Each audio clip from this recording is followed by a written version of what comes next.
Giancarlo Stanton gets a lot of crap from New York Yankee fans. But when they need him to come through, he comes through.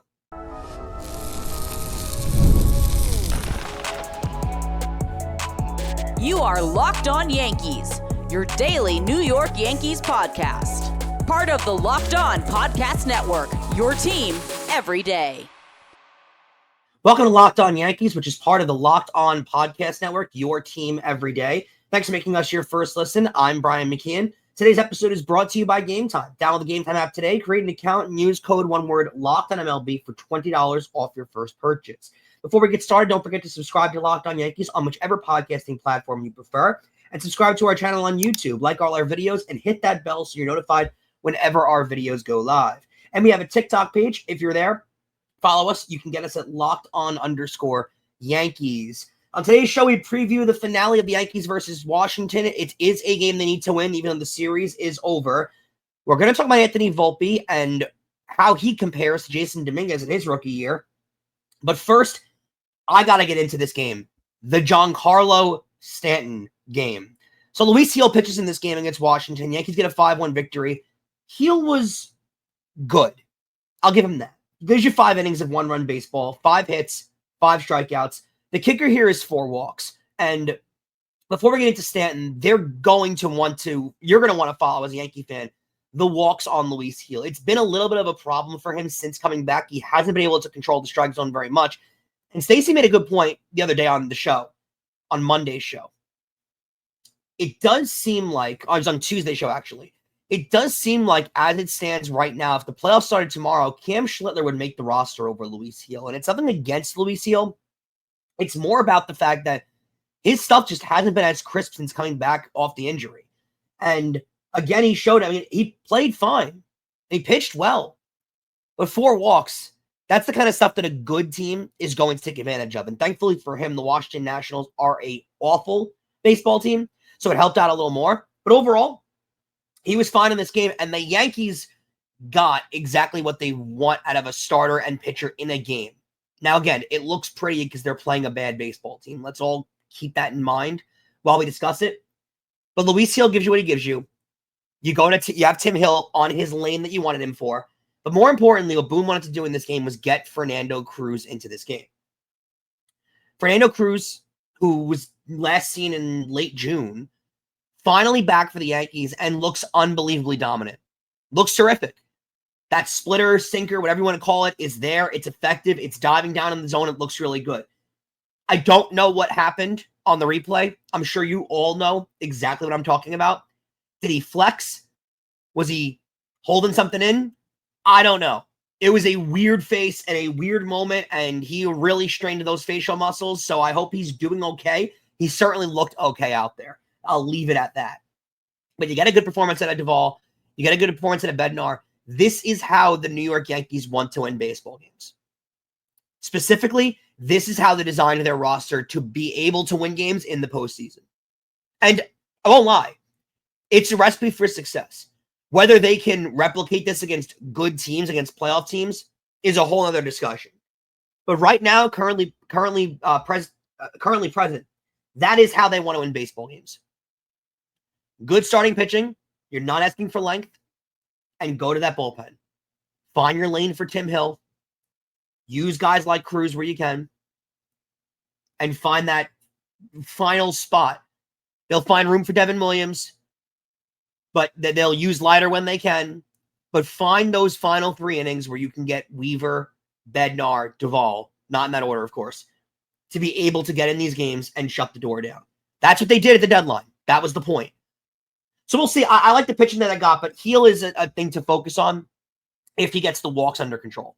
He has clearly struggled to do that since coming back. Again, it can have a lot to do with a lot, so I'm not going to sit here and pinpoint, is he still hurt? I'm not going to speculate, but something is going on there because he does walk a lot of guys lately. And now to the storyline of the day. Yankees win this game 5-1, and it was the Giancarlo Stanton game. He has 5 RBIs, a bases clearing double. That was a home run in 20 out of 30 Major League Baseball stadiums. Absolutely destroyed that ball. And then he follows it up with a 451-foot home run halfway up the bleachers. It's one of the more impressive home runs we've seen in a while. He now has 17 home runs on the season. Take a second to appreciate that, how good he's been. This is a guy who missed half the year with tennis elbow in both elbows. We didn't know what we were going to see out of him, and it deserves to be said. Giancarlo Stanton gets a lot of crap from New York Yankee fans. Simple as that. They give him every imaginable reason to be upset with him. And granted, he gets hurt a lot. Sure does. But when they need him to come through, he comes through. And he's been a damn good Yankee. From his postseason performances last year, he's got a 40-100 season in there. There's plenty of years where he plays at an elite level. And he follows it up with this year, which is the best he's played as a Yankee. There's no doubt about it. In these games, this is the best we've ever seen him look. By far. In his last 11 games, 32 at-bats, 7 homers, 3 doubles, 5 singles. A 1.219, not OPS, slugging percentage. Think about that. It's insane how good he's been. This is better than his MVP year. He's playing at a better pace than his MVP year. It's crazy how good he's been. Want to hear his numbers in the month of August? 19 games played, a 4.04 batting average, 9 homers, 23 RBIs. It's unbelievable. The only time we've seen a stretch of play like this is from his teammate Aaron Judge. Which, by the way, Stanton's doing a lot right now to pick up after Aaron Judge. Judge has not been himself since coming back. Now, we've seen signs of him improving for sure, but he hasn't been himself. And Stanton has certainly picked up that slack. There's no reason why Stanton should not be playing every day. They have to find room to get him into the lineup. And even when they don't get him in the lineup and they pinch hit him, something that he has struggled at his entire career in pinch hitting, he's all of a sudden become elite at that too. I think he looks fine in the field. I'll personally tell you, I don't know what the metrics are. I don't know what the expert analytics are in his fielding, but I think he's looked fine. I'm pretty sure Stacey agrees with that sentiment. After the double in this game, which again was roped off the top of the wall, he had a 1.239 OPS runners in scoring position. That ranks second among all major league players who qualify with over 50 at-bats. Think about that. It's insane how good he's been. It's ridiculous. And quite frankly, he's carried this team. Through this stretch, he's carried this team. All 5 RBIs in this game. The offense was pretty much lifeless other than him. But he was all you needed. And listen, I do want to state, and I know you guys are very well aware, this Washington Nationals team is not very good. Simple as that. It's not a good baseball team. But this is what the Yankees have to do. You can only play who's on your schedule in front of you. The Yankees know that. They're playing Washington now, and they have to go ahead and beat Washington. And yes, we're all aware as Yankee fans that it's going to become really tough when they play the better teams in all of baseball. We know that. We're well aware. They struggle against those teams. The Bostons, the Houstons of the world. But you got to be who's in front of you too. And the Yankees have done that. They've beaten up on the bad teams.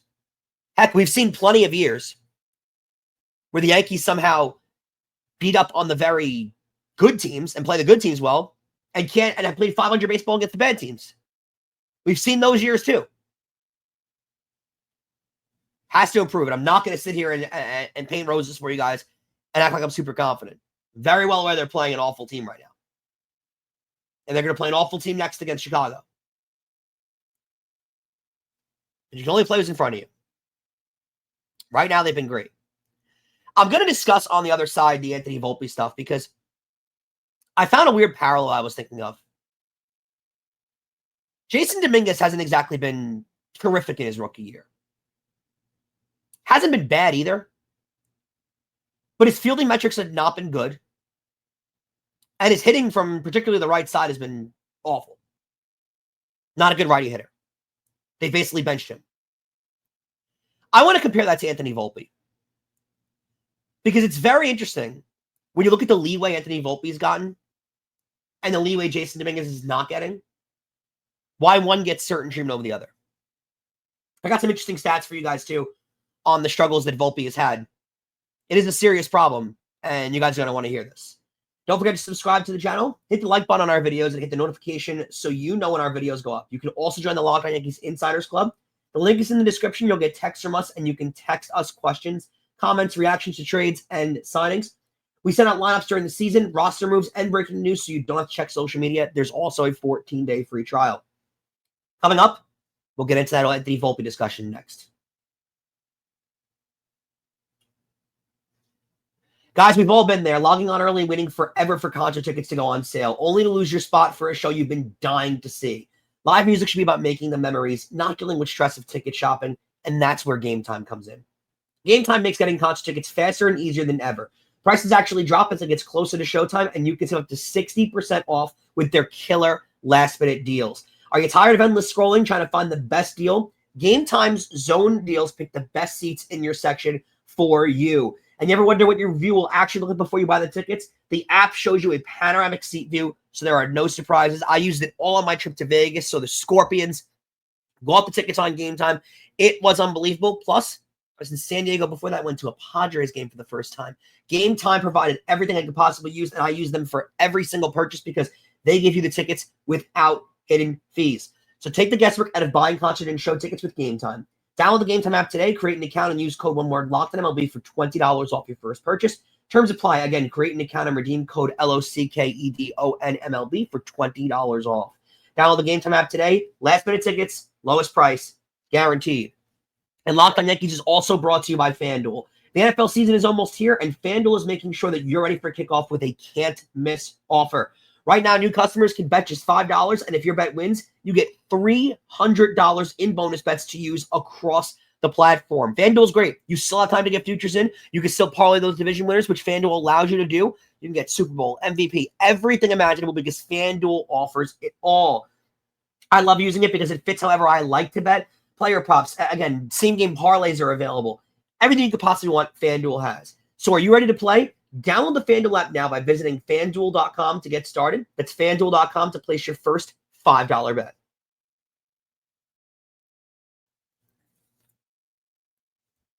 And guys, we have an important request. Locked On wants to hear from you. We've put together a survey to learn more about our listeners and make your favorite podcasts even better. This is your chance to tell us what you like, what you don't, and answer questions about our advertising. Go to LockedOnPodcast.com/survey to get everything started.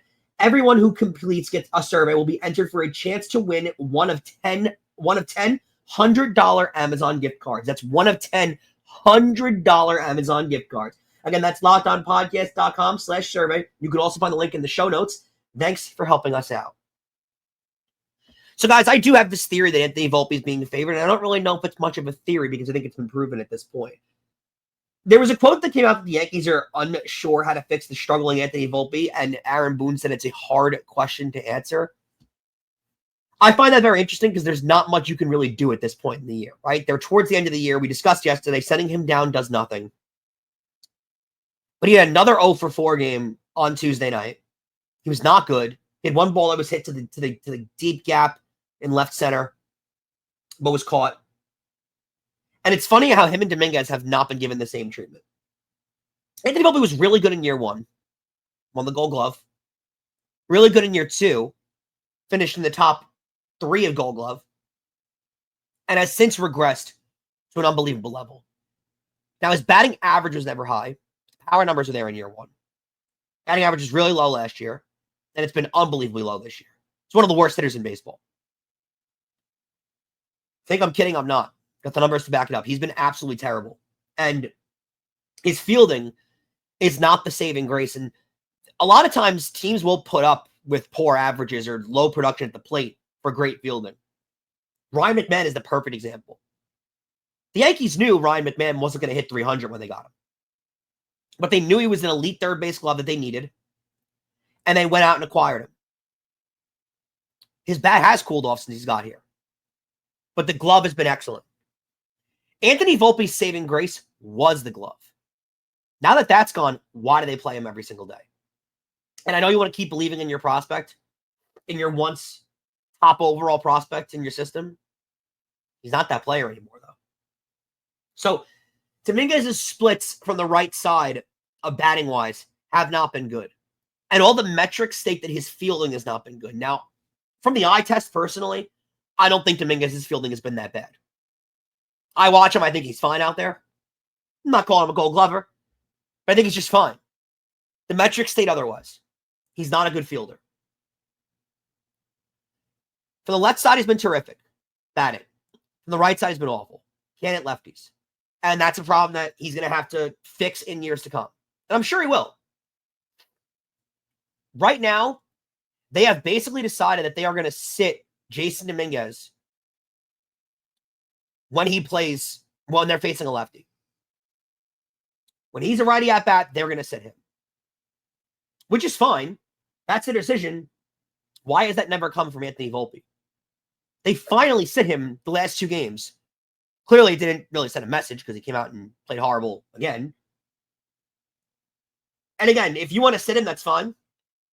You want to sit Dominguez because he's not hitting against lefties? All good with that. Trying to win games here. But why is Volpe still playing? Since July 1st, Volpe is statistically the second worst hitter in all of baseball. That's it. It was never considered to sit him until 2 days ago. And even so, I don't even know if you want to consider the Volpe sitting 2 days ago an actual benching or sitting, because Aaron Boone came out and said it's just a reset for Volpe. He's still our everyday shortstop. So he's not actually benching him or sitting him. I guess he's trying to keep that confidence level up in Volpe. Whatever you want to call it, he's still playing every single day. He's still their everyday shortstop. Since July 1st, 253 players have at least 100 plate appearances. He has the lowest on-base percentage and the second worst batting average in all of baseball. You want to hear it again? 253 players since July 1st have 100 plate appearances. Volpe has the worst on-base percentage and the second worst batting average. He's been terrible. He's not getting on base. He's not affecting the game in the way that he can with his legs. And again, the saving grace of his glove is not there either. He's been the worst fielding shortstop in baseball, too. I love this quote, and I know that I sit here all the time, and I absolutely kill Aaron Boone. Hate his quotes. And this just adds a little bit of fuel to the fire. Aaron Boone. He's shown that he can be a productive hitter this year. It's just about consistency. Raise your hand while you're commuting to work listening to this. Raise your hand while you're watching this on YouTube. Raise your hand if you downloaded this podcast today. Audibly, in public, I want you to do it. If you feel gaslit. Because, dear God, has there ever been a bigger lie ever told? It's hard to find one. He's been a productive hitter. It's all about the consistency. The only thing consistent about Anthony Volpe's game is how the lack of production that's come out of his bats. He's been awful. I just read it to you. Since July 1st, the second worst batting average in baseball, the worst on-base percentage. And let's go by on base because, hey, Yankees are an analytical organization. All they care about is analytics, and all we care about is on-base percentage and OPS, right? So I'm going to go by the numbers. You only care about on base, right? Worst in baseball. And I know Volpe is not, Dominguez has not been great from the right side. His numbers are not nearly as bad on the right side as Volpe's are overall. And his fielding has not been nearly as close to as bad as Volpe's fielding has been all year. But the metrics tell them that Dominguez has to sit consistently against left-handers. But Volpe's going to play. Volpe who can hit anybody. Lefties, righties, sidearm, submarine, over the top, doesn't matter. Guy throws 105 or 85. Anthony Volpe ain't hitting him. There was a little power surge 2 weeks ago. That went away. They bench him for 2 straight games, comes back, does nothing. And we discussed this wasn't going to be the end of Anthony Volpe this year, earlier on in the year. I don't know that to be true anymore. He's been that bad. It's been that level of bad. He's honestly proven to people that he can't play in the major leagues. He needs the offseason. Needs to reset. Needs to work on things. At least Jasson Dominguez going into the offseason knows what he needs to work on. Is going to have a game plan. Knows he needs to get better at his fielding. His routes to balls need to get better. And he needs to learn to hit lefties better. Or just become a left-handed hitter full time. But he's an awesome hitter from the left side. Power's there, gets on base, steals bases. Everything about Dominguez's game from the left side has been awesome. He's not hitting from the right side, which is fine. He's also a rookie. He's going to struggle. We have to be okay with that. Overall, I love the production they've gotten out of Dominguez. But for some reason, it's enough that he can't play against lefties. But Volpe plays against everyone? Get this stat. Stanton Volpe's debut 3 years ago. No player with 1,500 at-bats has a lower WRC plus. That's weighted runs created plus. So it's a metric of everything you do. And it's a really good stat on what you do when you get on base and how your at-bats really go. For a guy that's as speedy as Anthony Volpe, though, and for a guy whose legs are supposed to be a massive part of his game, his WRC plus of 85 is pathetic. League average is 100. Being 85 with his speed is pathetic. Doesn't produce at all. It takes into account overall offensive factors, how you hit the ball, your slugging percentage, your power, and even the ballpark you're playing in. So you can't sit there and hide behind the Yankee Stadium excuse. He's been terrible. No player since his debut with 1,500, so no full-time player since Volpe's debut has a worse WRC plus. And hey, all we hear about are the analytics. So the Yankees should be well aware of that number. I don't know where the loyalty comes from. Quite frankly, I don't get it. But it's there. And it should exist on all sides. You want to bench players? You want to sit them against certain pitchers? Sit the ones who don't produce. Volpe's one of those guys. Coming up, I'm going to preview the finale against Washington, which is still a game they need to win. We're not in series win mode anymore. Got to win games. I'll also tell you about some news from around the league.